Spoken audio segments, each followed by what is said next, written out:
Bismillahirrahmanirrahim. Assalamualaikum warahmatullahi wabarakatuh.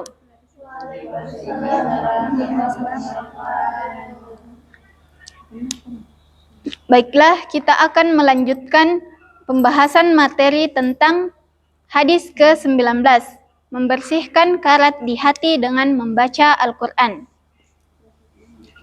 An Ibni Umar radhiyallahu anhu qala Rasulullah sallallahu alaihi wasallam, inna hadhil quluba tasda'u kama yasda'ul hadidu idza asabahul ma'u. Qila ya Rasulullah wa ma jila'uha? Qala kasratu dzikril mauti wa tilawatul Qur'ani. Yang artinya, dari Sayyidina Ibnu Umar radhiyallahu anhu, baginda Rasulullah sallallahu alaihi wasallam bersabda, sesungguhnya hati itu berkarat sebagaimana besi berkarat jika terkena air. Sahabat bertanya, ya Rasulullah, apakah pembersihnya? Beliau bersabda, banyak mengingat maut dan membaca Al-Quran. Hadis riwayat Baihaqi dari kitab Asy-Syu'ab. Faidahnya, banyak berbuat dosa dan lalai dari zikrullah menyebabkan hati berkarat seperti besi yang berkarat bila terkena air. Dengan tilawah Al-Quran dan mengingat maut, hati menjadi bersinar kembali. Hati diibaratkan cermin, semakin kotor semakin redup sinar makrifat yang dipantulkannya. Sebaliknya, semakin bersih semakin terang pantulan sinar ma'rifatnya. Oleh sebab itu, barang siapa terperosok dalam godaan nafsu maksiat dan tipu daya setan, ia akan terjauh dari ma'rifatullah. Untuk membersihkan hati yang kotor, para ulama suluk tasawuf menganjurkan agar melakukan mujahadah dan riyadah, zikrullah dan sibuk beribadah. Disebutkan dalam beberapa hadis bahwa jika seseorang hamba berbuat dosa, maka timbullah satu titik hitam di hatinya. Jika ia sungguh-sungguh bertaubat, maka titik hitam itu akan hilang. Sebaliknya, jika ia melakukan dosa lain, maka akan muncul titik hitam lain, dan demikianlah seterusnya. Jika dosa yang telah dilakukannya begitu banyak, maka hati akan menjadi hitam sehingga hilanglah keinginan terhadap kebaikan. Bahkan hatinya akan selalu condong ke arah kejahatan. Semoga Allah Subhanahu wa Ta'ala selalu menjaga kita dari hal yang demikian. Al-Quran telah menyebutkan tentang hal ini dalam ayat Bismillahirrahmanirrahim, kalla bal rana ala qulubihim ma kanu yaksibun. Yang artinya, sekali-kali tidak, sebenarnya apa yang selalu mereka usahakan itu menutup hati mereka. Quran Surah Al-Mutaffifin ayat 14.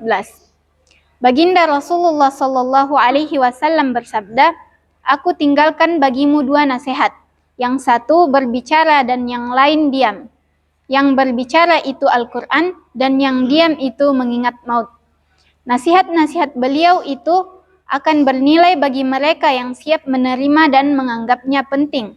Sedangkan bagi mereka yang menilai bahwa agama itu tidak berharga dan hanya menghalangi kemajuan, tentu ia tidak akan memperdulikan nasihat tersebut apalagi mengamalkannya. Syekh Hasan Basri rahmatullah alaih berkata, orang-orang dahulu memahami Al-Quran itu sebagai firman Allah Subhanahu wa Ta'ala untuk diri mereka. Sepanjang malam mereka bertafakkur dan bertadabbur terhadap Al-Quran, dan sepanjang siang mereka sibuk mengamalkannya. Sedangkan kalian hanya memperhatikan huruf fathah, kasrah, dan dhammanya, tetapi tidak menganggapnya sebagai firman Raja Allah Subhanahu wa Ta'ala untuk diri kalian, sehingga kalian tidak bertafakkur dan bertadabbur mengenainya. Hadis ke-20.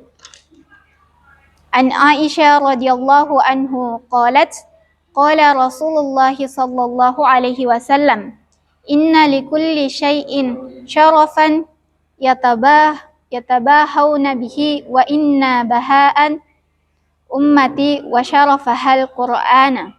Yang artinya dari Sayyidatina Aisyah radhiyallahu anha, baginda Rasulullah sallallahu alaihi wasallam bersabda, sesungguhnya setiap kaum memiliki kemuliaan dan kebanggaan yang selalu mereka banggakan.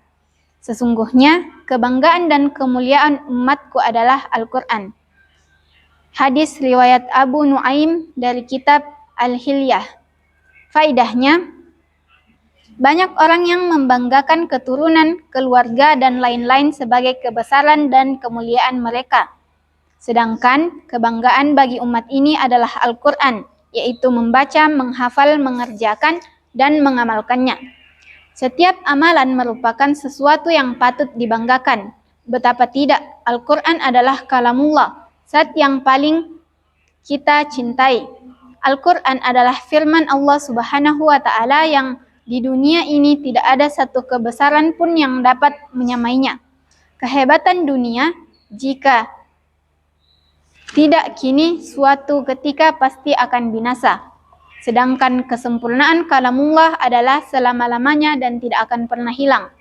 Bahkan, unsur-unsur sekecil apapun yang ada di dalam Al-Quran dapat dibanggakan karena kesempurnaannya, apalagi unsur-unsur yang besar seperti keindahan susunan dan paduan kata, penyesuaian kata, hubungan antar kalimat, bercerita tentang peristiwa-peristiwa masa lampau dan yang akan datang.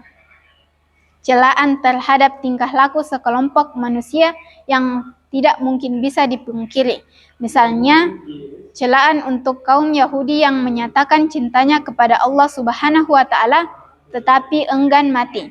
Selain itu, pendengar akan terpesona mendengarnya dan membacanya tidak akan bosan membacanya. Setiap susunan kata akan menumbuhkan rasa cinta. Seindah apapun surat seorang yang kita cintai, hingga membuat kita mabuk cinta, kita akan bosan setelah membacanya 10 kali. Jika tidak, mungkin pada yang ke-20 atau yang ke-40 kali. Bagaimanapun juga, ia pasti akan bosan.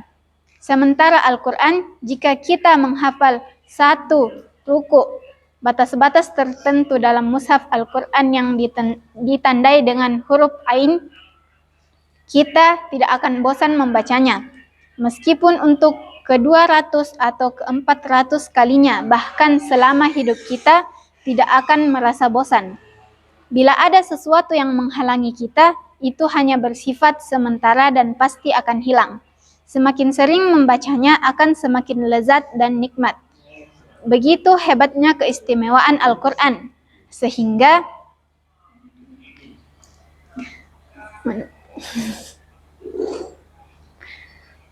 semakin sering membacanya akan semakin lezat dan nikmat.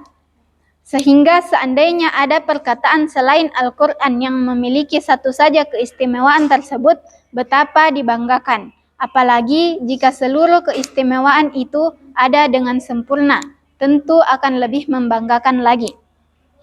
Kini, marilah kita memikirkan diri kita. Berapa banyakkah di antara kita yang merasa bangga sebagai hafiz Al-Quran? Dan berapa banyak di antara kita yang menghormati dan bangga terhadap hafiz Al-Quran? Kita masih merasa bangga terhadap gelar dan pangkat yang tinggi, padahal setelah meninggal dunia nanti, semua itu akan kita tinggalkan. Hanya kepada Allah Subhanahu wa Ta'ala lah kita mengadu.